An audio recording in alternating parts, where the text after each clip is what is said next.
never get out of bed again, or my grandmother died and all you get is this lousy t-shirt. Let's not have a funeral! Let's have a pizza party! Honestly, she never really had an opinion about pizza one way or another, but remember, this is for us. This is for us. This is for us. This is not for her. This has never been for her. This will never be for her. This is for us. For a reason to get out of bed, to kick off the covers, when there are so many trained pit bulls on my block. Maybe they are pit bulls. Maybe they are schnauzers. I don't know dogs, really. They're roaming the neighborhood like it's one big goddamn off-leash area. I saw one chewing up a doll. For God's sake, I fucking hope it was a doll. And then drag it towards the train. Dragging what was in its big pit bull mouth. I think it was a pit bull. Maybe it was a schnauzer. But in its mouth, towards the train, and then a crunch, and a yelp, and a snap, and these are the reasons I will never leave my bed again.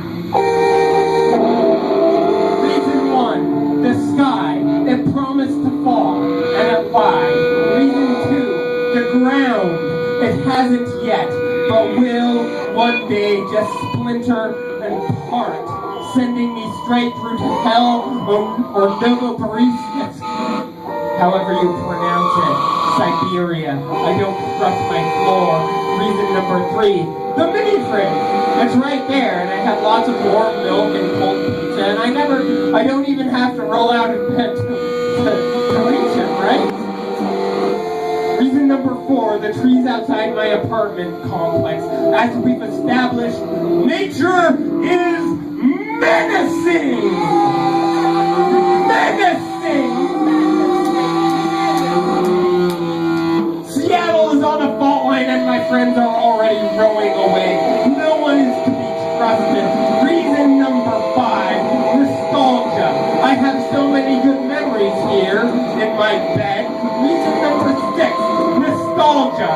That strange inertia with the power to make a 27-year-old feel like their life is already over. Constantly 2 hands on the hang glider, with eyes focused at the back of the cliff. Lamenting the cartoons, the t-shirts they used to wear. Speaking of which, does anybody want a fucking He-Man t-shirt? If you want a fucking He-Man t-shirt, I'm gonna give you a fucking He-Man t-shirt. I'm closing my eyes, I'm not being favoritism, but you can have this goddamn t-shirt. It has Orko on it.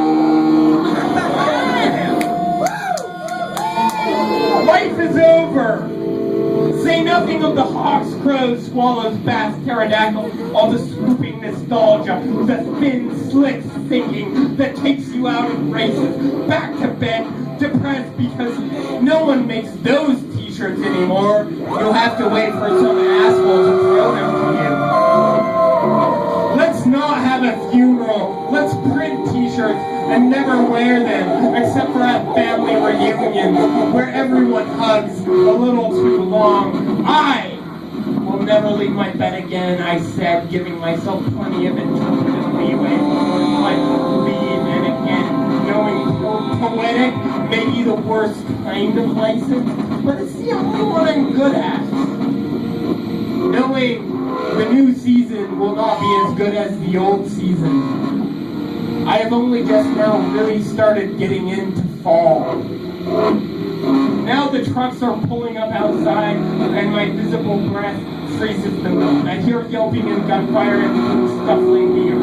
It sounds like the neighbors throwing chains in the back of their pickup and hightailing cop responder radio, playing like a block party over growls and growls and growls and growls.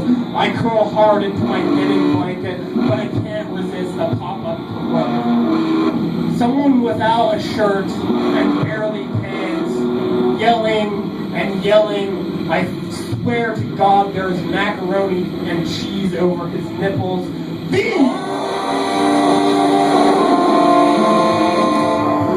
These are the sort of people that give underground animal death rings a bad name. A bad name. A bad name. A bad